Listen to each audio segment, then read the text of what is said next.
Everyone good? You finished swallowing? Never finished swallowing, darling. Let's do this.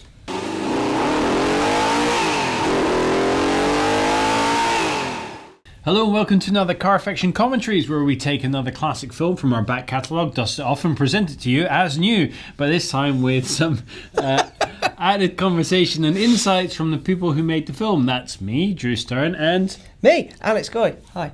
Yes, and today we're looking at the Rage Comet R, a pretty special little film that we did on an extremely hot summer's day a good couple of years ago. Now, if you want to watch this film without our added entertainment, there's a link in the description will take you to the unadulterated version as nature intended it. But if you would like to hear some extra insights that you may not have heard before, then stay tuned. Let's hit play. Rage Motorsport has been around since 2000, the brainchild of two teenagers who dreamt of creating the ultimate off-road buggy. This is the Rage R200 RT, or the Rage Comet R. It got its name from Goodwood when someone remarked that it kicked up so much dust and debris it resembled the path of a comet. Now, this genuinely was shot on the hottest day of the year, which I guess it was 2014. An extremely hot day, and we are here at Wild Tracks. Now, Wild Tracks is featured in quite a few of our films. Now, the cool thing about Wild Tracks is that we approached them saying, can we use your go-kart track to do some statics on a film we did in a Jaguar XKRS? Yep. And they said, yeah, come down, have fun. And they let us use the place for free, which is pretty cool. And it's a great go-kart track, and actually it's a really cool off-road thing as well. That's the go-kart track. Yeah. I went there a few weeks later with some friends, and there were lots of swirl marks on there, and I knew instantly that it was us. Yeah, we got free reign of that. Now, as go-kart tracks go, it was quite a wide track. We got to use it. This is one of our very few films, probably only about 3, that Nick Wilkinson presented for us. Nick Wilkinson was our video producer, and he was actually the first hire that I made on X-Car, as it was called then, and he proved himself to be, not just a great video producer, but also a really talented driver. So we let him take on a couple of projects like this, where the car was incredibly challenging to drive. The man basically has a death wish. Yeah, and he was quite happy to do this. So I was there with him, and we had another video producer to create the video. But he had an absolute blast in this car. I love the 8-ball gear shit. Yeah, that's cool. Yeah, this car is a Kawasaki powered buggy. Really. Yeah.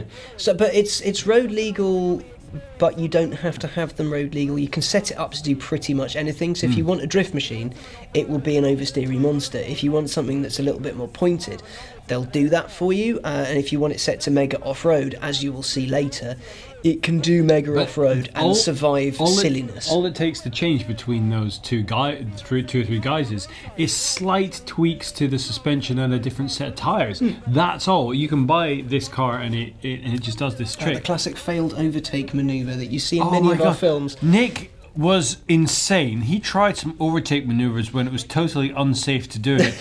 And how he didn't die on this shoot, I have no idea. He had a near miss because the brakes on that thing, if memory serves, weren't that great. Look at those ventilated discs. There's hardly any metal left to clamp onto. This is basically an extension. That edit there from that static shot to that moving shot is sublime. Nick did a great job on that edit. This was, I have to admit, this isn't Nick driving. This is the actual one of the stunt drivers who works for the company.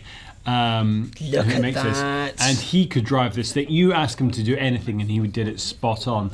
And this is a really narrow not that narrow. Go-karting track. It's not that narrow. It's as wide as a normal street, which is rare for an outdoor track. But yes, not for like a racetrack. You'd expect it to be at least half as much again in width. And this guy, he could do precision donuts, and by precision I mean absolute precision.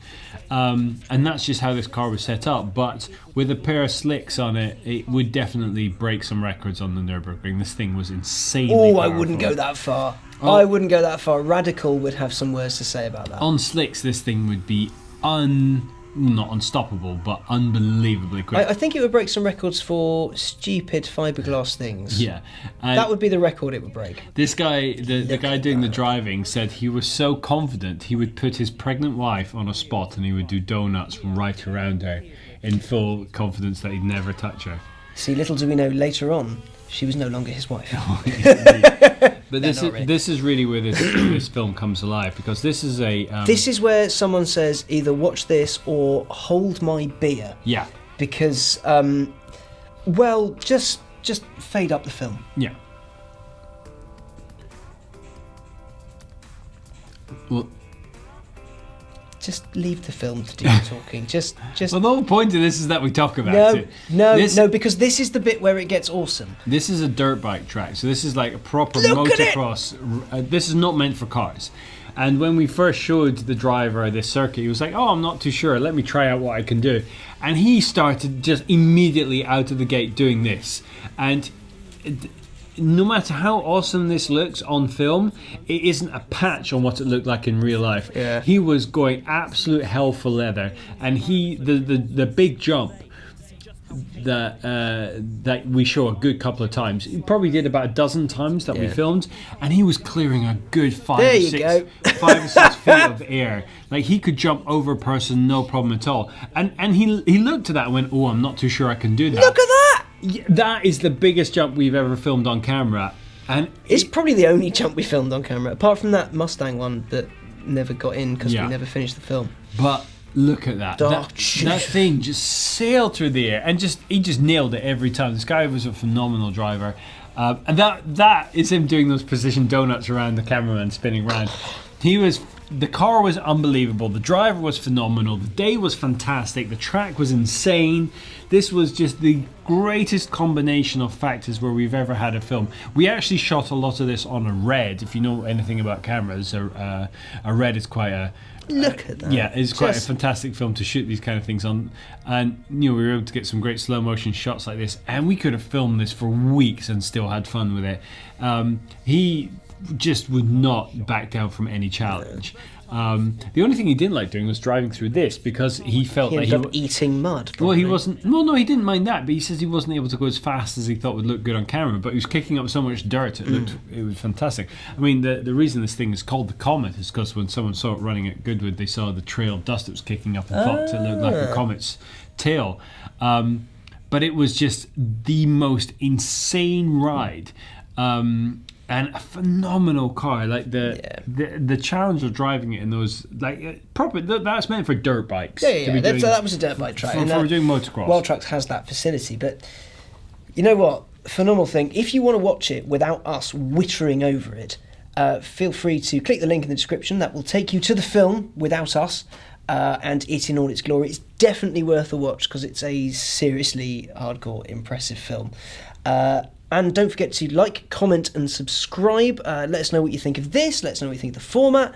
Let us know just what you think, really, because we want to hear it. Anyway, that's all from me. Goodbye, and... If there's any more films from our back catalogue that you'd like us to do a commentary on, also leave that in the comments. But it's also goodbye from me, and we'll see you next time.